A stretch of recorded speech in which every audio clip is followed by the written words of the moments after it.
Praise the Lord. கர்த்தர் நல்லவர், கர்த்தர் நல்லவர், கர்த்தர் நல்லவர். ஆண்டவருடைய நாமத்துக்கு மகிமையும் கிருபையும் தயவும் மாட்சிமையும் வல்லமையும் உண்டாவதாக. தேவனுடைய வார்த்தைக்கு ஆதாரமாய் பரிசுத்த வேதாகமத்திலிருந்து ஒரு வசனத்தை வாசிக்கிறேன். இந்த மாதம் முழுவதுமே நாம் சங்கீதங்களின் புத்தகம் 34ஆம் அதிகாரத்தை வைத்துதான் தேவனுடைய வார்த்தைகளை ஆயத்தப்படுத்தி வருகிறோம். அந்த வரிசையில் இன்றைக்கு இரவுக்கு ஜெபத்தின் செய்திக்காக கர்த்தர் நல்லவர் ஒரு வார்த்தையை வாசிக்கிறேன். சங்கீதங்களின் புஸ்தகம் 34ஆம் சங்கீதம் 9வது வசனம். கர்த்தர் நல்லவர் என்பதை ருசித்து பாருங்கள், அவர் மேல் நம்பிக்கையாய் இருக்கிற மனுஷன் மன்னிக்கணும். கர்த்தருடைய பரிசுத்தவான்களே அவருக்கு பயந்திருங்கள், அவருக்கு பயந்தவர்களுக்கு குறைவில்லை. கர்த்தருடைய பரிசுத்தவான்களே அவருக்கு பயந்திருங்கள், அவருக்கு பயந்தவர்களுக்கு குறைவு இல்லை. இந்த 34ஆம் சங்கீதம் 9வது வசனத்தை வாசிக்கும் போது அங்கு ஒரு எச்சரிப்பு மணி என்கிறதான ஒரு வார்த்தையை பார்க்கிறோம். அந்த எச்சரிப்பு மணி என்கிற அந்த வார்த்தை என்ன? பயந்திருங்கள் என்று அந்த வார்த்தை சொல்லுகிறது. பயந்திருங்கள் என்று ஆலோசனையின் வார்த்தையை கேட்டபோது எனக்கு ஆச்சரியமா தெரியல. ஆனா எனக்கு என்ன இங்க ஒரு ஆச்சரிய காத்திருக்கு. நான் எதை பார்த்து ஆச்சரியப்படுறேன்னா, அந்த வார்த்தை விதமாய் சொல்லுகிறது, கர்த்தருடைய பரிசுத்தவான்களே அவருக்கு பயந்திருங்கள். இவங்க ஏற்கனவே கர்த்தருடையவர்கள், இரண்டாவது பரிசுத்தவான்கள். ஆனா இப்ப பைபிள் சொல்லுது, நீங்க கர்த்தருடையவர்களா இருக்கிறது உண்மை, பரிசுத்தவாட்டியா இருக்கிறது உண்மை, ஆனாலும் பயந்திருங்கள். அப்ப இது எதை குறிக்கிறது? ஒரு அதி பயங்கரமான ஒரு தீவிரமான எச்சரிப்பை காண்பிக்கிறது. என்ன எச்சரிப்பு? இந்த கடைசி காலத்துல பரிசுத்தவான்கள் என்று சொல்லப்படுகிறவர்களும் பரிசுத்தவாட்டி என்று அழைக்கப்படுகிறவர்களும் ஒரு தேவனுக்காக ஜீவனை கொடுக்கிறேன் என்று சொல்லுகிற பலருக்குள்ளதான் இந்த நாட்களில் தேவனுக்கு பயப்படுகிற பயம் இல்லாமல் போய்விட்டது. ஆரம்ப காலத்துல நல்ல பைபிள் படிச்சோம், அப்புறம் பெற்றோர் படிக்க சொன்னாங்க, அப்புறம் ஊழியக்கார் படிக்க சொன்னாங்க, அப்புறம் பைபிள் காலேஜ் படிச்சோம், அடிக்கடி பைபிளை படிச்சோம். அதனால இன்னைக்கு பல தேவ ஜனங்களுடைய வாழ்க்கையில என்ன ஒரு வேதனைன்னா, அவங்க பைபிளை தொடுறதே ரொம்ப அபூர்வமா இருக்குது. வேதத்தை திறந்து பக்கத்தை பெறட்டதே ரொம்ப பிரமிப்பா இருக்கு. ஏன்னாக்கா அவங்களுக்கெல்லாம் இருதயத்துல என்ன தெரியுமா? நான் தான் பைபிள் படிச்சிட்டேன்ல, நான் தான் ஆதியாகமத்தில் வெளிப்படுத்த வரைக்கும் முடிச்சிட்டேன்ல, எனக்குதான் எதுக்கு எந்த குறிப்புக்கு எந்த வசனம் எங்க இருக்குன்னு தெரியுமில்ல,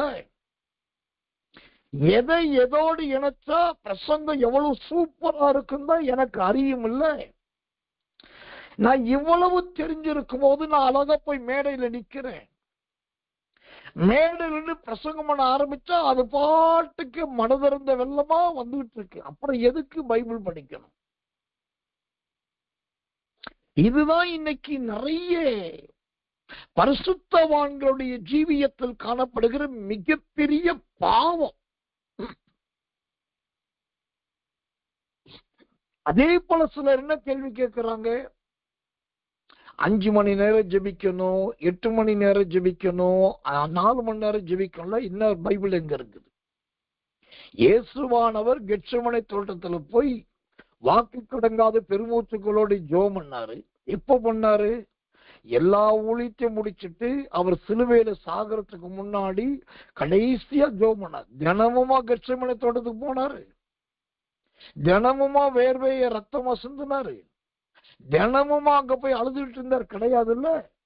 இயேசுவே கடைசி காலத்துல தானே போய் ஜெபம் பண்ணாரு. அப்புறம் நான் மட்டும் ஏன் தினம் ஜெபிக்கணும்? எனக்கும் ஒரு வயசாவோ காலம் கடக்கும், அப்ப நான் ஜெபம் பண்ணிக்குவேன், அப்படி ஜெபிச்சா போதும். இப்படிதான் நிறைய பேர் தன்னுடைய ஜீவியத்துல தனக்குத்தானே தேற்றிக் கொள்ளுகிறார்கள். அதற்கு வசனத்தை தனக்கு ஏற்றபடி வளைத்துக் கொள்ளுகிறார்கள். அதனாலதான் பைபிள் சொல்லுது, கர்த்தருடைய பரிசுத்தவான்களே அவருக்கு பயந்திருங்கள். பாவிகள் பயப்படாம போனா பிரச்சனை கிடையாது. பரதேசிகளும் அந்நியர்களும் ஜெபிக்காம போனா கவலை கிடையாது. ஆனா கர்த்தருக்கு கவலை என்ன தெரியுமா? எனக்குரியவர்கள் பரிசுத்தவானா பரிசுத்தவாட்டியா வாழ்றவங்க, அவங்களுக்கு தேவனை குறித்த பயம் இல்லாம போயிடக்கூடாதே. அதை குறித்துதான் ஆண்டவருக்கு விசனம். நான் இந்த நேரத்துல தேவ சத்தியத்தை ஓப்பனா பேசணும்னா உள்ளதை நான் சொல்லிதான் ஆகணும். இந்த 2 நாட்களா என் மனம் கொஞ்சம் பதஷ்டம் அடைஞ்சு போயிருக்கு. என் ஆவியிலே ஒரு நெருடல், ஒரு விதமான விசனம் காணப்படுது. ஏன் மனம் பதஷ்டமாயிருக்கு, ஆவியிலே நெருடல் ஒரு விசனம் காணப்படுதுன்னா, போன வாரத்துல நான் ஏற்கனவே முன்ன ஒரு மாதிரி சொன்ன மாதிரி, எனக்கு என்னோட மொபைல்ல எவ்ரி சண்டே அந்த வீக்லி ரிப்போர்ட் ஒண்ணு வரும். அதை நான் செட் பண்ணி வச்சிருக்கேன். ஒவ்வொரு ஞாயிற்றுக்கிழமையும் என் மொபைலு தன்னுடைய ஸ்டேட்மெண்ட்டை எனக்கு கொடுக்கும். மொபைல்ல ஸ்கிரீன் எத்தனை முறை ஓபன் பண்ணிருக்கேன், லைட்டிங் எவ்வளவு நேரம் எழுந்திருக்குது, ஃப்ரீ கான்ஃபரன்ஸ் கால் மீட்டிங் ஆப்ல எவ்வளவு நேரம் யூஸ் பண்ணிருக்கேன், பேஸ்புக் எவ்வளவு நேரம் யூஸ் பண்ணிருக்கேன், யூடியூப் யூஸ் பண்ணது. ரொம்ப முக்கியமா ஒரு நாளைக்கு மொபைல் எத்தனை மணி நேரம் பயன்படுத்தின ஆவரேஜ் ஒரு நாளைக்கு அப்படின்னு சொல்லி எனக்கு காட்டுச்சு. அப்ப நான் ஒரு நாள் பார்த்தேன், ஒரு நாளைக்கு 8 மணி நேரம் முதல் 8:20, அதாவது 8 மணி நேரம் 20 நிமிஷத்துக்கு நான் மொபைல் யூஸ் பண்ணிருக்கேன் ஒரு நாளைக்கு. அதை பார்த்த போது எனக்கு மிகப்பெரிய ஒரு அதிர்ச்சி. ஒரு ஊழியக்காரன், ஒரு போதகன், அதுவும் ஓய்வெடுக்க நேரம் இல்ல, சுதந்திரம் நல்லா உட்காந்து சாப்பிட நேரம் இல்ல, எப்ப பார்த்தாலும் ஊழியம், இவ்வளவு ஓய்வே இல்லாம ஊழியம் செய்யற ஒரு மனுஷன் ஒரு நாளைக்கு 8 மணி நேரம் மொபைல் யூஸ் பண்ணிருக்கானே அப்படின்னு என்னை நானே கொஞ்சம் அப்படியே வருத்திக்கிட்டேன். அப்பதான் தீர்மானம் பண்ணேன், ஒரு நாளைக்கு மொபைல் போனை 8 மணி நேரம் யூஸ் பண்ணிருக்கேன்னு சொல்லி என் மொபைல் எனக்கு அதோட அறிக்கையை கொடுக்குது. அவர் மொபைல 8 மணி நேரம் யூஸ் பண்ண முடியுதுன்னா ஏன் 8 மணி நேரம் ஜெபிக்க முடியாது? அப்போ அந்த மொபைல் டயத்தை எந்த அளவுக்கு அவாய்ட் பண்ணுவோமோ அவாய்ட் பண்ணலாம், எந்த அளவுக்கு அதை நம்ம யூஸ் பண்ணாம இருக்கணுமோ யூஸ் பண்ணாம இருப்போம். அந்த நேரத்துல ஸ்தோத்திரம் பண்ணுவோம், அந்த நேரத்துல ஜெபிப்போம், அந்த நேரத்துல துதிப்போம் சொல்லி, அப்புறம் அதுக்கப்புறம் இப்ப மொபைல் எடுக்கும் போதே கொஞ்சம் பரிசுத்தாவிக்கு முன்னாடி சொல்ல எடுக்கும் போது எனக்கு ஏதோ லைட்டா ஒரு ஷாக் அடிக்கிற மாதிரி மனசுல படும். அதனால நேரத்தை அப்படியே குறைச்சு வந்தேன். ஆனாலும் அதனாலதான் நான் மீட்டிங்ல அறிவிப்பு கொடுத்தேன், போன சனிக்கிழமை நான் ஒரு 8 மணி நேரம் தேவ சமூகத்தில் உட்கார போறேன்னு சொல்லி. ஆனா பல முக்கியமான ஊழியோ சில பயனோ மற்ற திட்டமிடுதல் நிமித்தமா அந்த 8 மணி நேரம் என்னால உட்கார்ந்து ஜெபிக்க முடியல. அந்த என்னைக்கு சொன்னபடி அந்த 8 மணி நேரம் தேவ சமூகத்தில் உட்கார முடியலையோ, அதுல இருந்து ஒரு விதமான பதஷ்டம், ஒரு விதமான ஆவியிலே கலக்கம், ஒரு சமாதானமற்ற ஒரு நிலைமை எனக்குள் உலாவுகிறது நல்லா பார்க்கிறேன். ஏதோ ஒன்று இழந்ததை போலவும் பறிகொடுத்ததை போலவும். என்ன காரணம்? தேவனுக்கு சொன்ன தேவ சமூகத்தில் இருப்பேன் சொன்னபடி நம்ம இருக்காம போயிட்டோம். இப்ப இதெல்லாம் நான் திங்க் பண்ணும்போது ஒரு பக்கத்துல சந்தோஷம் என்னன்னா, கர்த்தருக்கு பயப்படுற பயம் எப்போதும் கர்த்தர் எனக்கு கிருபையாய் நிறைந்து கொடுத்திருக்கு. இதைத்தான் இன்னைக்கு கர்த்தர் விரும்புகிறார். கர்த்தருடைய பரிசுத்தவான்களே அவருக்கு பயந்திருங்கள், கர்த்தருடைய பரிசுத்தவாட்டிகளே அவருக்கு பயந்திருங்கள். சபைக்கு சொல்லுகிற உண்மையுள்ள விசுவாசிகளே அவருக்கு பயந்திருங்கள். இயேசுவின் வல்லமை ஊழியத்திலே பகுதி நேரமாகவோ முழு நேரமாகவோ ஜஸ்ட் 5 மினிட்டோ அல்லது 10 மினிட்டோ ஊழியம் செய்கிறவர்களே அல்லது பங்கெடுத்துகிற தங்கள் பொறுப்பை நிறைவேற்றுகிறவர்களே தயவு செய்து கர்த்தருக்கு பயந்திருங்க. நீங்க கர்த்தருக்கு பயப்படுறதை விட நான் பிரசங்கிக்கிற பிரசங்கமோ அல்லது நாம் செய்கிற ஊழியமோ பெரிது கிடையாது. அந்த கர்த்தருக்கு பயப்படுற பயம் வந்துருச்சு அப்படின்னாலே நமக்கும் ஆண்டவருக்கும் இடையிலே இடைவெளி என்பதே இருக்காது. அப்ப இங்க தெய்வ வார்த்தை ரொம்ப தெளிவா சொல்லுது, கர்த்தருடைய ஸ்தோத்திரம் பரிசுத்தவான்களே அவருக்கு பயந்திருங்கள். அதுக்குதான் நான் வேற யாரையோ எக்ஸாம்பிள் காட்டாம முதலாவது ஏன் ஜீவியத்தை எனக்கும் ஆண்டவருக்கும் இருக்கிற அந்த உறவை குறித்து உங்களுக்கு நான் சொன்னேன். இவ்வளவு ஊழியம் செய்யறோம், இவ்வளவு பிரசங்கிக்கிறோம், இவ்வளவு வேதத்தை போதிக்கிறோம், எப்ப பார்த்தாலும் வசனம் எடுத்து கொடுத்துட்டு இருக்கோம். நைட்ல தனியா உட்காந்து வீடியோ மெசேஜுக்கு ஆடியோவே ரெக்கார்ட் பண்ணிட்டு இருக்கு. பகல்ல உட்காந்து ஒவ்வொரு கூட்டத்துக்கும் வசனங்கள் எடுத்துட்டு இருக்கிறேன். வாய் நிறைய சத்தியத்தை புதுசு புதுசா மூச்சு விடாம பேசுறோம். இவ்வளவு பண்ணியும் இன்னும் கூட என் ஜீவியத்துல நான் ஒரு மெனே தெக்கேல் உப்பார்சியம் நான் குறைவுள்ளவனாய் காணப்படுவதாகவே ஏன் ஆவிக்கு தெரியுது. இந்த ஒரு மனசாட்சி, இந்த அப்பழுக்கற்ற வெளிப்படையாய் எல்லாத்தையும் ஒத்துக்கொள்ளுகிற ஒரு நல்ல அனுபவம் தேவ பிள்ளைகள் ஜீவியத்துல கண்டிப்பா வரணும், கட்டாயம் வரணும்.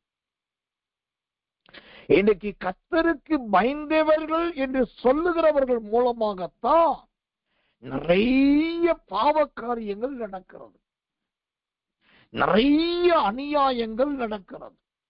ஆனால் அந்த கர்த்தருக்கு பயந்தவர்கள் என்று சொல்லப்படுகிற தேவ பிள்ளைகளாகிய நாம் அவருக்கு பயந்து இருக்கும் போது அங்க என்ன நடக்கிறது? அவருக்கு பயந்தவர்களுக்கு குறைவில்லை. நான் ரொம்ப காலம் உட்கார்ந்து யோசிப்பேன், ரொம்ப நாட்கள் உட்கார்ந்து யோசிப்பேன், எப்படிதான் இந்த ஊழியத்தை நம்ம கொண்டு போயிட்டு இருக்கோம். நாளுக்கு நாள் செலவும் சோத்திரம் பட்ஜெட்டும் திட்டமிடுதலும் எல்லாமே பெருசாயிட்டே போகுது. ஆனா எப்படி இதெல்லாம் நடக்குது, எப்படி இதெல்லாம் மேனேஜ் பண்றோம்?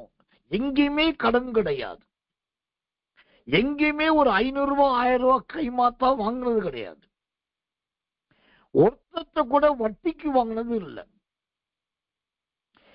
ஒருவேளை தேவ பிள்ளைக போன இடத்துல சிஸ்டர் அதை கொடுங்க நான் கொடுக்கறேன்னு சொல்லி இருந்தா அன்னைக்கும் மறுநாளும் உடனே நம்ம கொடுத்துடுறோம்.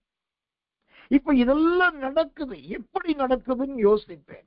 அப்பதான் எனக்கு ஒரு ரகசியம் தெரிஞ்சு, அவருக்கு பயந்து இருந்தா அவருக்கு பயந்தவர்களுக்கு குறைவே இல்லை. இன்னைக்கு சாயங்காலத்துல ஒரு 7 மணி இருக்கும். திடீரென்று சொல்லி எனக்கு ரொம்ப பிடிச்ச ஒரு ஊழியக்காரருடைய செய்தி என் கண்ணுக்கு புலப்பட்டது. அந்த ஊழியக்காரருடைய பேர் ரெயின்ஹார்ட் போங்கே, ஜெர்மனி தேசத்தை சேர்ந்தவர். ரெயின்ஹார்ட் போங்கே அவரு ஒரு நாட்டுக்கு வந்து பிரசங்கம் பண்ண வர்றாருன்னா அவருடைய பிரசங்கத்துக்குரிய கிரவுண்டுல 10 லட்சத்திலிருந்து 15 லட்சம் மக்கள் கூடுவாங்க. 10 15 லட்சம் மக்கள். கிலோமீட்டர் கணக்குக்கு மனித தலையாத்தான் இருக்கும். ரோடு இருக்காது, பாதை இருக்காது, வழி இருக்காது. அவ்வளோ பெரிய அற்புதமான நல்ல ஒரு தேவ மனுஷன் ரெயின்ஹார்ட் போங்கே. இந்த 2020 இந்த நூற்றாண்டில வாழ்ந்த நிறைய பரிசுத்தவான்கள்ல என் இருதயம் கவர்ந்த ஒரு பரிசுத்தவான் அந்த ரெயின்ஹார்ட் போங்கே. அவருடைய செய்தி திடீரென்று கர்த்தர் எனக்கு கண்களுக்கு காண்பித்தார். சாயங்காலத்தில் ஜஸ்ட் ஒரு 5 நிமிஷ செய்தி நான் கேட்டேன். அந்த 5 நிமிஷத்துல அவர் இந்தியாவுல வந்த இடத்துல தமிழ்ல பேசுற, தமிழ்னா அவர் பேச தமிழ்ல மொழி பெயர்க்கப்படுது. அந்த செய்தியில் அவர் சொல்றாரு பாருங்க, எங்க பார்த்தாலும் இன்னைக்கு களிப்பு, எங்க பார்த்தாலும் கொண்டாட்டம், சபையும் கொண்டாட்டம், ஊழியங்களும் கொண்டாட்டம், ஊழியக்காரர்களும் கொண்டாட்டம், எல்லா இடத்திலும் கொண்டாட்டம் கொண்டாட்டம் கொண்டாட்டம். அதுக்குதான் இன்றைக்கு இடம் கொடுக்கப்படுகிறது. ஆனா கொண்டாட்டத்துக்கு பதில் எவன் ஒருவன் கிறிஸ்துவை பிரசங்கிக்கிறானோ, கிறிஸ்துவை சுவிசேஷமாய் அறிவிக்கிறானோ, அவங்களுடைய ஜீவியம் பரலோகத்திலும் கொண்டாட்டமாய் இருக்கும் என்று சொன்னார். அவர் சொல்றார், எனக்கு எந்த பணமும் வேண்டாம், எனக்கு எந்த அரசு நலமும் வேண்டாம், பொருளும் வேண்டாம். எனக்கு தேவை சுதந்திரமா சுவிசேஷம் சொல்லணும், விடுதலையோடு நற்செய்தி அறிவிக்கணும். எனக்கு அது கிடைச்சா போதும். அந்த ஒரு 5-6 நிமிஷம் இந்த செய்தி அந்த கேட்ட பாருங்க, கிட்டத்தட்ட ஏதோ ஒரு அந்த தேவ மனுஷன் வீட்டிலேயே உட்கார்ந்து மணிக்கணக்கா பேசுறத போல இருந்தது. ஏன் இதை சொல்றேன்னா, இந்த கர்த்தருக்கு பயப்படுகிறவ பரிசுத்தவானா இருந்தாலும், பரிசுத்தவாட்டியா இருந்தாலும், விசுவாசியா இருந்தாலும், ஊழியக்காரா இருந்தாலும், அவங்களோட சிந்தனை, எண்ணம், யோசனை எல்லாமே இந்த குண்டு சட்டிக்குள்ள குதிரை ஓட்டுற மாதிரி இப்படிதான் இருக்கும். தன்னை விட மூத்த போதகர்கள் யார், தன்னை விட நல்ல ஊழியக்காரி யார், தன்னை விட சத்தியத்தை போதிக்கிறவர்கள் யார், இல்லாட்டி இன்னும் நான் கர்த்தருக்கு என்ன செய்யணும், எப்படி பிரசங்கிப்பது, எப்படி ஜனங்களை கர்த்தருக்குள், இதுதான் சிந்தையா இருக்கும். அந்த கர்த்தருடைய பரிசுத்தவான்களா பரிசுத்தவாட்டியா ஒருத்தர் வாழ ஆரம்பிச்சாங்கன்னா அவங்களுக்கு மற்ற எதன் மீதும் அந்த அளவுக்கு ஒரு கவலையே இருக்காது, சுதந்திர பாரமே இருக்காது. இன்னைக்கு கர்த்தர் அதுதான் கேட்கிறார். எனக்கு அன்பான சகோதரி, அன்பு சகோதரர்களே, நீங்கள் கர்த்தருக்குரியவர்களா இருங்கள், தப்பே கிடையாது. நல்ல பரிசுத்தவானா பரிசுத்தவாட்டியா உங்க ஜீவியத்தை பிரதிபலிங்க, அது நல்லதுதான், சாட்சி தான். ஆனா உங்களோட தனிப்பட்ட ஜீவியத்துல உங்களுக்கும் அந்த கர்த்தருக்கும் இடையில அவருக்கு பயப்படுற பயம் இருக்கா? அதுதான் இங்க கேட்கப்படுகிற பிரதான கேள்வி. இந்த கேள்விக்கு தான் நீங்க உண்மையான பதில் சொல்லணும். அதெல்லாம் இல்ல பாஸ்டர், நீங்க என்னமோ ஒண்ணுக்கு வழங்காததெல்லாம் கேள்வி கேட்கறீங்க. இதை விட என்ன நடந்தது தெரியுமா? நான் ஒரு சின்ன ஜோம் பண்ண பாருங்க. 10 வருஷம் பிரச்சனை தீர்ந்துருச்சு பாஸ்டர். நான் கொஞ்சம் கண்ணீர் விட்ட பாருங்க, ஐயோ மழை போல இருந்தது பனி போல ஆயிடுச்சு. இதெல்லாம் நீங்க சொல்றீங்க, உங்களுக்கு அதுதான் பெருசா தெரியுது. ஆனா நல்ல ஒரு தேவ மனுஷனுக்கு அந்த கர்த்தருக்கு பயப்படுகிற பயம் மட்டும்தான் பெருசா தெரியும். அந்த கர்த்தருக்கு பயப்படுகிற பயம் வந்துருச்சுன்னு வச்சுக்கோங்களேன், நான் அப்படி வாழ ஆரம்பிச்சா என் பிள்ளைகள் என்னை பார்த்து அவங்களும் கர்த்தருக்கு பயந்து வாழ ஆரம்பிச்சிடும். நான் கர்த்தருக்கு பயந்து நன்மை என்று காணப்படுகிற உலக காரியத்தை கர்த்தருக்காக வெறுத்தா, என்னை பின்பற்றுகிறவர்களும் அப்படி போலவே ஆகிவிடுவார்கள். அப்ப இன்னைக்கு தேவை என்ன? அந்த கர்த்தருக்கு பயப்படுகிற பயம். நான் மேடையில ஏறிட்டு, ஒரு சபையில ஏறிட்டு, நீ கர்த்தருக்கு பயப்படுறியா, நீ கர்த்தருக்கு பயப்படுறியா, சபையே கர்த்தருக்கு பயப்படு, நான் பாட்டு மணிக்கணக்கா சொல்லிட்டு இருக்கலாம். ஆனா அங்க நான் பேசி பயப்படுகிறீர்களா என்று அவங்கள கேள்வி கேட்கறதுக்கு முன்னாடி ஒரு விரல் தான் அவங்களுக்கு முன்னாடி என்னால் நீட்ட முடியும், மீத 4 விரல் என்னை நீட்டிட்டு இருக்கு. நீ கர்த்தருக்கு பயப்படுகிறாயா? இன்னைக்கு இந்த இரவுக்கு ஜெபத்துக்கு வந்த எனக்கு மிகவும் பிரியமான எல்லா தாய்மாருக்கும் அன்பு தகப்பன்மாருக்கும் விசேஷமாய் கர்த்தருடைய பகுதி நேரமா முழு நேரமா ஊழியம் செய்கிறவர்கள் சொல்றேன், கர்த்தருக்கு பயப்படுகிற பயம் வந்துருச்சு அப்படின்னாக்கா எந்த தீமைக்கு இடம் கொடுக்கவே மாட்டீங்க, எந்த குற்றத்துக்கு இடம் கொடுக்கவே மாட்டீங்க. ஏன்னா நல்லா தெரியும், கர்த்தருக்கு பயப்படுகிற நாம் அந்த பயத்தை விட்டு விலகிட்டோம்னாக்கா அந்த சங்கீதம் 34:9 சொல்லுகிறபடி நம்மளோட வாழ்க்கையில குறைவு என்பது தானாகவே வந்துவிடும். குறைவு வர்றதுக்கும் குறைவு உண்டாவதற்கும் வாழ்க்கையெல்லாம் குறைவாவே இருக்கிறதுக்கும் முக்கிய மூல காரணம், சில சொல்லுவாங்க நீ விபச்சாரம் பண்ற, நீ மனைவிக்கு துரோகம் பண்ற, நீ புருஷனை கொலைபாதகம் பண்ற, ஓ நீ தீண்டத்தகாத காரியத்தை பண்ணிட்ட, அதனாலதான் கர்த்தர் உன்னை அடிச்சிட்டாரு, என்னைக்குமே கையின் பொருளாதாரமே நல்லா இல்லைன்னு சொல்லுவாங்க. நான் சொல்றேன் அதெல்லாம் கண் கண்ட குற்றச்சாட்டுகள். ஆனால் வாழ்க்கையில பொருளாதாரமும் சுதந்திர பணபலமும் நமக்கு தேவையானதை விட ரொம்ப குறைவாயிருச்சு, குறைவு உள்ள வந்துருச்சுனால கர்த்தருக்கு பயப்படுகிற பயத்துல நாம் தூரமா இருக்கிறோம் என்றார். கர்த்தருக்கு பயப்படுகிற பயம் நம்மை விட்டு மறைகிறது அல்லது அதுல இருந்து நம்ம விலகிட்டோம் அர்த்தம். அப்ப என்ன செய்யணும்? நான் சொன்னேனே ஜெபிக்கிறேன்னு சொல்லிட்டு ஜெபிக்கல, உடனே என்ன செய்து தாவீதின் இருதயம் படப்படுத்தது போல படப்படுக்குதுன்னு சொன்னேனே, இதை போல வேற யாரோ வந்து தீர்க்க தரிசனம் சொன்னா நான் ஒத்துக்கிறேன், யாரோ ஒரு பாஸ்டர் பிரசங்கம் பண்ணி அந்த பிரசங்கம் தொட்டா நான் ஒத்துக்கிறேன், அல்லது கர்த்தருக்கு சொப்பனம் கொடுத்தா ஒத்துக்கிறேன்றதை விட நம்ம மனசாட்சியே நம்மை குறித்து நியாயம் தீர்க்கும் போது நாம் குற்றமற்றவர்களாய் காணப்பட்டவர்களாய் இருக்க வேண்டும். அப்படி இருந்தா இந்த குறைவு என்பது தானாகவே விலகிவிடும். நான் வெறும் பொருளாதாரத்தின் பண வரவு செலவின் அந்த குறைவை மட்டும் சொல்லல, உங்க வாழ்க்கையில எந்த காரியத்துல குறைவு காணப்படுகிறதோ அந்த காரியத்துல உங்களுக்கும் கர்த்தருக்கு பயப்படுகிற பயத்துக்கும் ஏதோ ஒரு இடைவெளி கண்டிப்பா கட்டாயமா இருக்குது.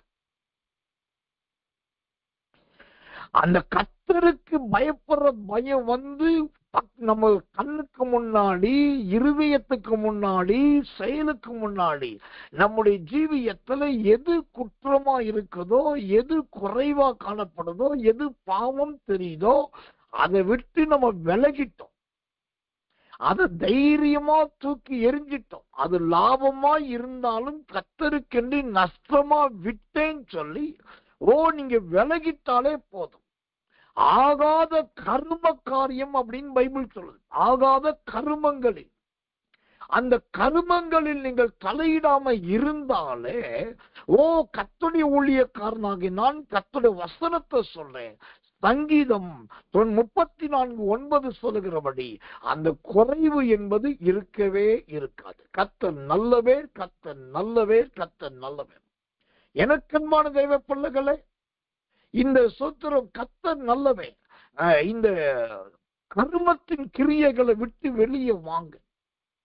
நான் கர்த்தர் சொல்றாரு, பொய் சொல்ல விரும்பல, ஆண்டவர் சொல்ல சொன்னதுனால நான் சொல்றேன். என்னன்னா, இன்னைக்கு இந்த வார்த்தைய கர்த்தர் எவ்வளவு ஆணைத்தரமா பேசுறார் அப்படின்னாக்கா, பிரபஞ்சத்துக்கு ஒத்த வேஷம் தரிக்கிற சிலர் இந்த செய்தியை கேட்டுட்டு இருக்கீங்க. யாக்கோபு போல இரட்ட வாழ்க்கை வாழ்ந்துட்டு இருக்கீங்க. யாக்கோபு போல இரட்ட வாழ்க்கை எது? யாக்கோபு தாயாகிய சொத்துரம் ரெபெக்காளோடு இருக்கும் போது அங்கு கர்த்தர் நல்லவே, சாதாரணமானவனா இருக்கலாம். ஆனா தன் தகப்பன ஈசா கிட்ட வரும்போது ஆட்டுத்தோலை தூக்கி தோல்ல போட்டுட்டு வந்துட்டான். ஏன்னா அவனுக்கு நல்லா தெரியும், பக்கத்துல போனா அப்பா பக்கத்துல கூப்பிடுவார், உடனே தோல்ல கைய போடுவார். அங்கி இங்கி தடவி பார்ப்பார். தடவி பார்த்தா தெரியும் ஏசாவுடைய உடம்பெல்லாம் மயிராவும் முடியாவும் இருந்துச்சு. எனக்கு அப்படி முடி இல்லை. அப்போ நான் முடி இருக்கிற மாதிரி காட்டணும். உடனே ஆட்டுத்தோலை தூக்கி தோல்ல போட்டான். தடவி பார்த்தாக்கா மனசு திருப்தி ஆகக்கூடிய அளவுக்கு அங்கே ரோமங்கள் காணப்படுது. இப்போ யாக்கோபின் வாழ்க்கை தாய்க்கு முன்பாக ஒரு சரீரம், தகப்பனுக்கு முன்பாக மறு சரீரம். ஆனால் யாக்கோபின் இருக்கிற இடம் தன் தகப்பனுடைய வீட்டில். தகப்பனுடைய வீடு எது? நமக்கு கொடுத்த சபை, நமக்கு கர்த்தர் கொடுத்த ஊழியம், நமக்கு ஆண்டவர் கொடுத்த ஐக்கியம். சரி, இப்ப தாய்கிட்ட இருக்கும் போது வேறையா இருக்கு. அந்த தாய் யார்? அவதான் மணவாட்டி. அந்த மணவாட்டி யார்? நம்மை நடத்துகிற நல்ல மேய்ப்பன், நம்முடைய ஆசாரியன், நம்முடைய ஊழியன். அங்க ஒரு மாதிரி இருக்கிறோம். ஆனா தகப்பன் என்கிற ஆண்டவர்கிட்ட வரும்போது நிறைய வேஷம் போட்டு உடனே பாவாரிக்கை செஞ்சு என்னை சுத்திகரியும், என்னை கழுவும், என்னை பரிசுத்தப்படுத்தும், என்னை ஆயத்தப்படுத்தும், ஈசோப்பினால் கழுவும், ரத்தத்தினால் கழுவும், அண்டொரு திராட்சை ரசத்தினால் கழுவும், தண்ணீரினால் கழுவும், நெய்யினால் கழுவும். ஏன்னா இதெல்லாம் கழுவப்படுவதற்கு பயன்படுத்தப்பட்டவைகள் பைபிள் சொல்லுது. நெய்யினால் கழுவும், திராட்சை ரசத்தினால் கழுவும், எண்ணெயினால் கழுவும். இப்படி ஒரு ஜோம் பண்ணிட்டு எல்லாம் கழுவப்பட்டுச்சுன்னு நினைக்கிறேன். நான் சொல்றேங்க, நீங்க தேவ சமூகத்தில் வந்து உட்கார்ந்து அழுது மெய்யாகவே பாவ அறிக்கை செஞ்சு, பாவத்தை அறிக்கையும் செஞ்சுட்டு சோத்திரம் நல்ல ஜெபமும் பண்ணிட்டாலும் கூட வாழ்க்கையில அந்த குறைவு நீங்காது. எப்பதான் குறைவு நீங்கும்னாக்கா, நாம் சமூகத்தில் வருவது நல்லது, பாவ அறிக்கை செய்வது நல்லது. ஆனால் திரும்ப போய் அதை செய்யாமல் இருக்கும் போது தான் இந்த குறைவு என்பது இல்லாமல் போகும். அதனாலதான் ஆண்டு சொல்றாரு, பிரபஞ்சத்துக்கு ஒத்த வேஷம் தரிக்கிற கட்டின மனைவிக்கு முன்னாடி பேசுற பேச்சு வேறு, சொந்த தாய்க்கு முன்னாடி பேசுற பேச்சு வேறு. திறந்த இருதயம் கிடையாது. அதனாலதான் இன்னைக்கு வாழ்க்கையில குறைவு. கர்த்தர் நல்லவன். தயவு செய்து கர்த்தருடைய பரிசுத்தவான்களே, அவருக்கு பயப்படுங்க. இந்த செய்தி அவிசுவாசிகளுக்கும் மற்றவர்களுக்கும் உரியது அல்ல. இது கர்த்தரை ஆராதிக்கிறேன் என்று சொல்லுகிறவர்களுக்கும், நானும் கிறிஸ்தவன் தான், கிறிஸ்தவள் தான் என்று சொல்லுகிறவர்களுக்கு தான் இந்த செய்தி. அதனால கர்த்தருக்கு பயந்த கர்த்தருடைய பரிசுத்தவான்களே, அவருக்கு பயப்படுங்க. அப்போ உங்களுக்கு நான் தைரியமா ஒரு ஊழியக்காரனா நான் வசனத்தை சொல்றேன், உங்களுக்கு குறைவு என்பது இருக்கவே இருக்காது.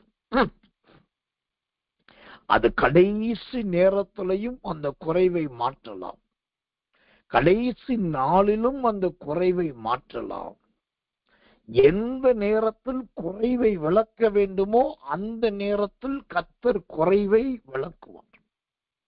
பழைய ஏற்பாட்டு காலத்திலே ஒரு ஊழியக்காரர் குறைவை நிறைவாக்கினார். புதிய ஏற்பாட்டு காலத்திலே நசரேயனாகிய இயேசு குறைவை நிறைவாக்கினார். எங்கு? பழைய ஏற்பாட்டு காலத்திலே சாரிபாத் விதவையின் வீட்டிலே அங்கு கொஞ்சம் மாவு, கொஞ்சம் எண்ணெய், 2 விறகு தான் இருந்துச்சு.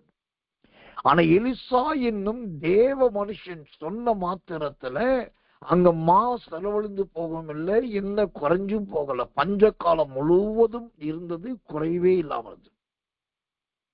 அந்த குறைவு விலகினது. ஆனா அதே போல புதிய ஏற்பாட்டு காலத்துல இயேசு கிறிஸ்து யோவான் சுவிசேஷம் 2ஆம் அதிகாரம் 10-11 வசனத்தை வாசிக்கும் போது இயேசு செய்த முதலாம் அற்புதம், அங்கு கானாவூர்ல தண்ணீரை எடுத்து அது அழகா திராட்சை ரசமா மாட்டி கொடுத்துட்டாரு. இப்ப இங்கெல்லாம் குறைவு மாறுது. ஏன் தெரியுமா? அந்த குறைவு மாறும் முதலாவது சொன்னது எலியா என்கிற தீர்க்கதரிசி. அவர் சொன்ன மாதிரியே அங்க குறைவு மாறிச்சு. பஞ்சம் தீர்ற வரைக்கும் எண்ணெயும் மாவும் குறையல. ஏன்னா ஒரு தேவ மனுஷன். ஆதி அந்த 1 ராஜாக்கள் 17ஆம் அதிகாரம் 1ஆம் வசனம் சொல்லுது, இந்த எலியா கர்த்தருக்கு முன்பாக நிற்கிற மனுஷன். அதனால அவர் சொன்னபடி குறைவெல்லாம் விலகிடுச்சு. 2வது யோவான் சுவிசேஷம் 2ஆம் அதிகாரத்துல இயேசு கிறிஸ்து அங்க தண்ணீரை திராட்சரசமா மாற்றுறது மாத்திரம் அல்ல, கர்த்தர் அல்லவே அங்க நிறைய பேர் மனக்குறைவுகளை ஆண்டவர் சோத்திர மாட்டார். நிறைய பேர் சொல்றாங்க தண்ணியை திராட்சரசமாக்கிட்டாரு அப்படின்னு சொல்லி. அது ருசியுள்ள திராட்சரசம் மாறிச்சு. உங்களுக்கு எத்தனை பேர் தெரியுமா? அந்த கானா ஊர்ல 3 விதமான திராட்சரசம் இருந்தது. ஒன்று திராட்சரசம் இருந்தது, 2வது ருசியுள்ள திராட்சரசம் இருந்தது, 3வது ரசம் இருந்தது. இதுல முத இருந்தது திராட்சரசம், 2வது வந்தது ருசியுள்ள திராட்சரசம், 3வது வந்தது ரசம் வந்தது. இப்ப திராட்சரசத்தை உண்டாக்குனது சோத்திரம் தோட்டக்காரனும் கல்யாண வீட்டுக்காரனும்.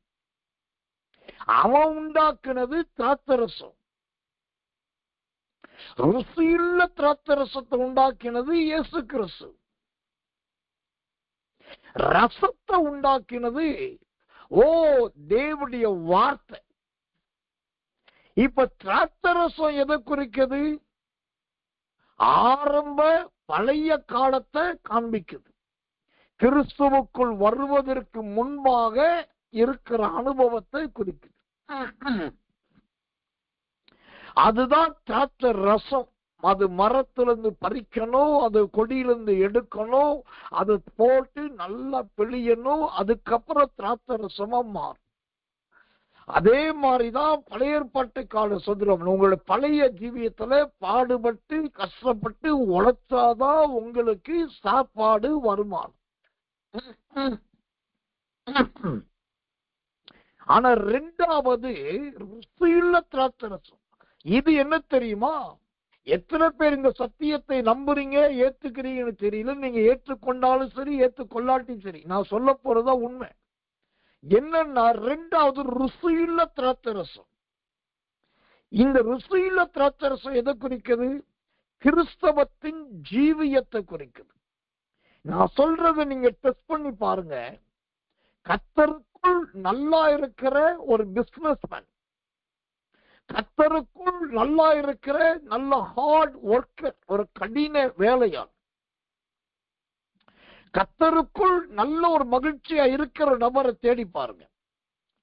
அவங்க எப்படி இருக்க பாருங்க. அவங்க கர்த்தருக்குள் வர்றதுக்கு முன்னாடி வேர்த்து விறுவிறுத்து பாடுபட்டு தூங்காம அலைஞ்சி திரிஞ்சு அங்க பேசி இங்க பேசி இதை பிடிச்சி அதை பிடிச்சி என்னென்னவோ பண்ணிதான் கொஞ்சம் மேனேஜ் பண்ணி வந்திருப்பாங்க. ஆனா ஆண்டவருக்குள் வந்த பிறகு பாருங்க, பிசினஸ் தானா நடக்கும், வியாபாரம் தானா நடக்கும், நன்மை தானா வரும், வேலை தானா வரும், வருமானம் தானா வரும்.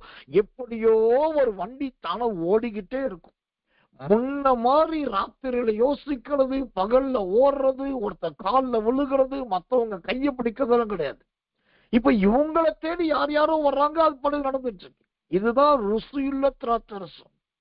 இயேசு உள்ள வந்துட்டாலே அங்க கடின வேலைகள் மாறுது. இயேசு உள்ள வந்துட்டாலே வேர்வை சிந்துதல் மாறுது. 3வது ரசம். இப்ப நல்லா கவனிங்க. முதலாவது இருந்தது திராட்சரசம். இந்த பேரு எல்லாருக்கும் பிடிக்கும், எல்லா நாக்குக்கும் பிடிக்கும். 2வது ருசியுள்ள திராட்சரசம். அது தேவனுடைய அற்புதத்தை குறிக்குது. கர்த்தர் கொடுக்கிற ஆசீர்வாதத்தை குறிக்கும். இப்போ திராட்சரசம் இருந்து ருசியுள்ள திராட்சரசம் ஆயிடுச்சு. அதுக்கப்புறம் அது என்னவா இருக்கணும்? வேதம் சொல்றபடி மதுரமா மாறி இருக்கணும். ஆனா மதுரமா மாறல, அது மீண்டும் ரசமா போயிடுச்சு. அப்ப ரசமா போறது எதை குறிக்கிறது தெரியுமா? ஒரு மனுஷனுடைய கடைசி கட்ட வாழ்க்கையை குறிக்குது. அவன் எவ்வளவுதான் திராட்சரசமா உழைச்சி சம்பாதிச்சிருந்தாலும், அவன் எவ்வளவுதான் ருசியுள்ள திராட்சரசமா முழங்கால் பட்டி ஜோமனி அற்புதத்தை அனுபவிச்சிருந்தாலும், அவனுடைய இறுதி காலகட்டம் வரும்போது அவன் ஒண்ணும் இல்லை, நான் பெரிய ஆள் கிடையாது, நான் வெறும் ரசம்தான், ஓ என் பலன் என்னை விட்டு போயிருச்சு, என் கண் பார்வை என்னை விட்டு போயிருச்சு, ஓ நான் நம்பினவர்கள் விட்டு போயிட்டாங்க, கிறிஸ்து மட்டும்தான் இருக்காரு, நான் நம்பினி எதுவுமே இல்லை, நான் ஒரு ரசம்தான் என்று சொல்லி தன்னை தானே தாழ்த்த வேண்டிய நேரம் அது. அதுதான் ரசம். இப்போ இந்த கர்த்தருக்கு பயந்தவர்களுக்கு குறைவில்லை. யாருக்கு குறைவில்லை தெரியுமா? திராட்சரசம் உள்ளவனுக்கு கஷ்டப்பட்டுதான் அவனும் குறைவு இருக்கும். ரசம் என்பதே அங்க கடைசி கால பாடுகள், அது குறைவா இருக்கும். அந்த ருசியுள்ள திராட்சரசம் இருக்கு பாருங்க, அதுதான் தேவனுடைய அற்புத காலம், கர்த்தருடைய கரத்திலே உயர்த்தப்படும் வரைக்கும் மறைந்திருக்கிற காலம். ஊழியக்காரனாகி நான் சொல்றேன், நீங்க கர்த்தருக்கு பயந்தவர்களே சொல்றோம், கர்த்தருடைய பரிசுத்தவான்களே அவருக்கு பயப்படுங்கள்னாக்கா, நீங்க இந்த தேவனுக்கு பயப்படுகிற பயம் இந்த காலத்துல இருந்தா, இப்பயே உங்களுக்கு நல்ல ருசியுள்ள திராட்சரசத்தை கர்த்தர் கொடுக்க ஆரம்பிச்சார். அந்த ருசியுள்ள திராட்சரசத்தை முத ஆரம்பிச்சு வச்சது, ஓ கர்த்தர் நல்லவை, வீட்டு வேலையாட்கள். இரண்டாவது அந்த ருசியுள்ள திராட்சரசத்துக்கு காரணமா இருந்தது மரியாள். மூணாவது அந்த ருசியுள்ள திராட்சரசத்துக்கு காரணமா இருந்தது வேலைக்காரர்கள். நாலாவது இந்த ருசியுள்ள திராட்சரசத்துக்கு காரணமா இருந்தது சொத்திர பந்தி விசாரிப்புக்காரன். அஞ்சாவது இந்த ருசியுள்ள திராட்சரசத்துக்கு காரணமா இருந்தது மணவாளன். ஆறாவது அந்த ருசியுள்ள திராட்சரசத்துக்கு காரணமா இருந்தது யாருன்னாக்கா அப்போஸ்தலர். இப்ப இந்த ருசியுள்ள திராட்சரசம் இந்த நிகழ்காலத்தை குறிக்குது. இந்த நிகழ்காலத்துல ஆண்டவர் உங்களை ஆசீர்வாதமாச்சிருக்கார், அதுக்காகவே ஸ்தோத்திரம் பண்ணுங்க. இந்த காலத்துல உங்க தேவைகள் அற்புதமா சந்திச்சிட்டு இருக்காரு, அதுக்காகவே ஸ்தோத்திரம் பண்ணுங்க. உங்களை உயிரோடு வச்சிருக்காரு, அதுக்காகவே ஸ்தோத்திரம் பண்ணுங்க. மரியாளுக்கு முன்னாடி, அப்போஸ்தலருக்கு முன்னாடி, பந்தி விசாரிப்புக்காருக்கு முன்னாடி, ஓசத்திர மணவாளனுக்கு முன்னாடி, சீசர்களுக்கு முன்னாடி, எல்லா கண்ணுக்கு முன்னாடி ஒரு தண்ணியே திராட்சரசமா மாற்றினதை போல இன்னைக்கு உங்களை சுத்தி இருக்கிற எத்தனையோ பேருக்கு முன்னாடி உங்களை குறைவில்லாம வச்சிருக்காரு. உங்களை என்று சொல்ற வார்த்தையே தப்பான வார்த்தை. நம்மை குறையில்லாமல் வைத்திருக்கிறேன், அதற்கு நான் ஒரு நன்றி கடன் உள்ளவனாய் இருக்கிறேன். நான் அதை நினைச்சு பார்க்கிறேன். என்னுடைய சொந்தங்கள், என்னுடைய உறவுகள், என்னுடைய வளர்ப்புக்கு காரணமான எத்தனையோ பேருக்கு முன்னாடி இன்னைக்கு குறைவுள்ளவனாய் அல்ல, குறைவற்றவனா கத்து நடத்திட்டு இருக்காரு. அப்ப அதுக்காகவே நான் தேவனுக்கு நன்றி சொல்றேன். ஒரு ரசமா மாறுறதுக்கு முன்னாடி இந்த நல்ல ருசியுள்ள திராட்சை ரசத்தை எந்த அளவுக்கு நான் பருகணுமோ பருகி, எந்த அளவுக்கு ருசிக்கணுமோ ருசிச்சு, எந்த அளவுக்கு பயன்படணுமோ பயன்படணும். இப்ப தெரிந்து கொள்ளுங்க, அந்த சங்கீதம் 34:9 சொல்லுகிறது, கர்த்தருடைய பரிசுத்தவான்களே அவருக்கு பயந்திருங்கள், அவருக்கு பயந்தவர்களுக்கு குறைவே இல்லை. துணிகரமான பாவத்துக்கு இடம் கொடுக்காதீங்க. மீறுதலான கிரியைகளுக்கு வேகமா ஓடாதீங்க. மற்றவங்க சொல்றத நம்பி வலையில சிக்காதீங்க. உங்களுக்கு ஞான வெளிப்பாடு இருக்கு, உங்களுக்குள்ள கர்த்தரும் கர்த்தருடைய ஆவியானவர் இருக்காரு, அவர்கிட்ட கொஞ்சம் போய் சொல்லுங்களேன், அவர்கிட்ட கொஞ்சம் தனியா உட்காருங்களேன், அவர்கிட்ட கொஞ்சம் பேசி பாருங்களேன், அவர் அற்புதமா நடத்துவார் அல்லவா. கடைசியா நான் சொல்லி முடிக்கிறேன், நம்முடைய இயேசுவின் வல்லமை ஊழியத்தை சார்ந்து ஜனங்களை குறித்து, இன்னைக்கு இந்த இரவுக்கரவு ஜெபத்துக்கு வந்தவங்களை குறித்து எனக்கு ஒரே ஒரு விருப்பம்தான். என்ன விருப்பம்னா, அந்த சங்கீதம் 34:9 சொல்லுகிறபடி, ஒண்ணு, கர்த்தருக்கு பயப்படுற பயம் நம்ம ஜனங்கள்கிட்ட நல்லா இருக்கணும். ரெண்டாவது, யாரெல்லாம் கர்த்தருக்கு உண்மையாகவே பயப்படுறாங்களோ அவங்களுக்கு ஒரு குறைவு இருக்கக்கூடாது. எப்ப பார்த்தாலும் நம்ம மக்கள் எப்படி இருக்கணும்? சிரிச்சுக்கிட்டே இருக்கணும். உடைஞ்சு போன வாழ்க்கை மாதிரியோ இஞ்சி தின்னுக்கு மந்தி மாதிரியோ இருக்கக்கூடாது. சிரிக்கணும், வாய் விட்டு சிரிக்கணும். போன்ல பேசுனா சிரிச்சுக்கிட்டே பேசணும், நேர்ல பார்த்தா சிரிச்சுக்கிட்டே இருக்கணும். குறைவு இல்லாதவங்க வாழ்க்கையில சிரிப்பு தானாவே வரும். அப்ப அதுக்கு கர்த்தருக்கு பயப்படுற பயம் இருக்கணும். அதுதான் நான் சொல்றேன், நம்ம ஜனங்கள்ட்ட இந்த 2 இருந்தா போதும். கர்த்தருக்கு பயப்படுங்க. இரண்டாவது, குறைவில்லாத ஒரு ஆசீர்வாதத்தை பெற்றுக்கொள்ளுங்க. இது ரெண்டும் நம்முடைய ஜனங்கள் எல்லாருக்கும் வேணும், எல்லா வீட்டிலையும் வேணும். நீங்க அதை கண்டிப்பாய் சுதந்திரிப்பீர்கள், கண்டிப்பாய் பெறுவீர்கள். கர்த்தருக்கு பயப்படுகிற பயமும் கர்த்தரால் குறைவில்லாத ஒரு ஜீவியமும் கண்டிப்பாய் உங்களுக்கு உண்டாகும் என்று ஒரு ஊழியக்காரனாகி நான் இருதயத்தின் ஆழத்திலிருந்து உங்களை மனதார வாழ்த்துகிறேன். இந்த வார்த்தை உங்கள் இருதயத்துல பதிவதாக, இந்த வார்த்தை உங்களை கர்த்தருக்குள் நடத்துவதாக, கர்த்தருக்கு பயந்து வாழ்கிற அந்த உண்மையுள்ள ஒரு ஜீவியத்தை கர்த்தர் கொடுக்கட்டும். குறைவில்லாத ஒரு ஜீவியத்தை கர்த்தர் கொடுக்கட்டும். இந்த ரெண்டும் உங்க தலை மீது வந்து இறங்கி எல்லாரும் சொல்லுகிறபடி ஆசீர்வாதமா இருக்கட்டும். நான் ஆரம்பத்தில் ஒரு சாட்சி சொன்னேன். ஒருத்தர் ஜெபம் பண்ணி ஒரே ஒரு ப்ராஃபஸி தான் அவங்க சொன்னாங்க, பாஸ்டர், நான் ரிட்டையர்ட் ஆகிறதுக்கு முன்னாடி நான் ரெக்கார்ட் பிரேக் பண்ணணும், ஏதாவது ஒண்ணு செய்யணும் ஜெபம். அப்ப நான் ஜெபம் பண்ணி சொன்னேன், இதை செய்யுங்க.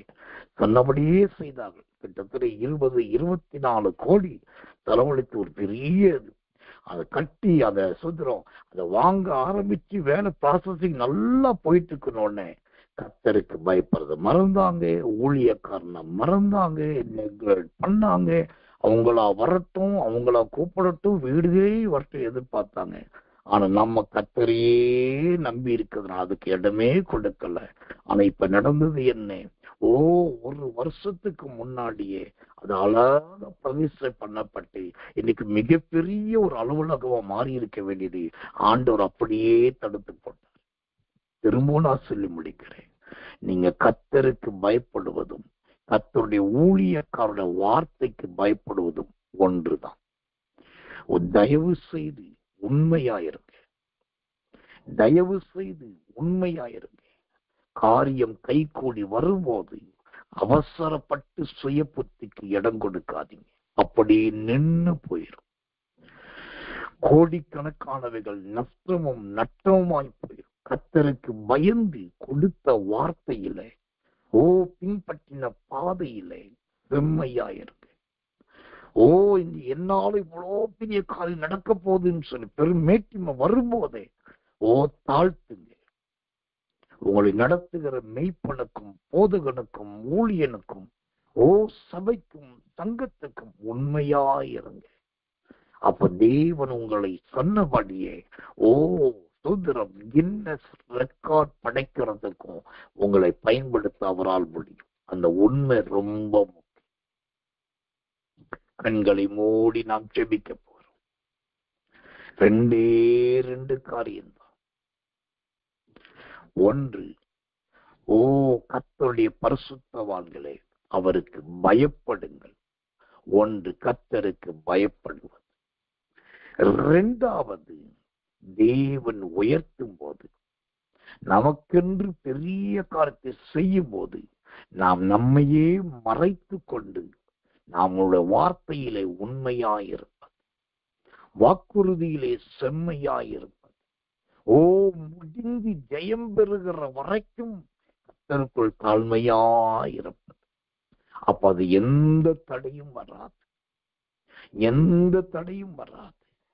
கண்களை மூடி ஜெபிக்க போறோம். ஆண்டவரே, உமக்கு பயப்படுகிற அந்த தேவ பயத்தை எனக்கு தாங்க. நீர் எனக்காக குறைவில்லாத மகளாய் என்னை வச்சிருக்கீங்க, குறைவில்லாத மகனாய் என்னை வச்சிருக்கீங்க. இதுல நான் முடிவு வரைக்கும் என்னை மறைத்து கொள்ள உதவிச்சு. எனக்குள் ஒரு ஆங்காரம், எல்லாம் முடிஞ்சிரும், யாரும் தேவையில்லை என்கிறதானே திமிர்வாதம் எனக்குள் வரவே கூடாது.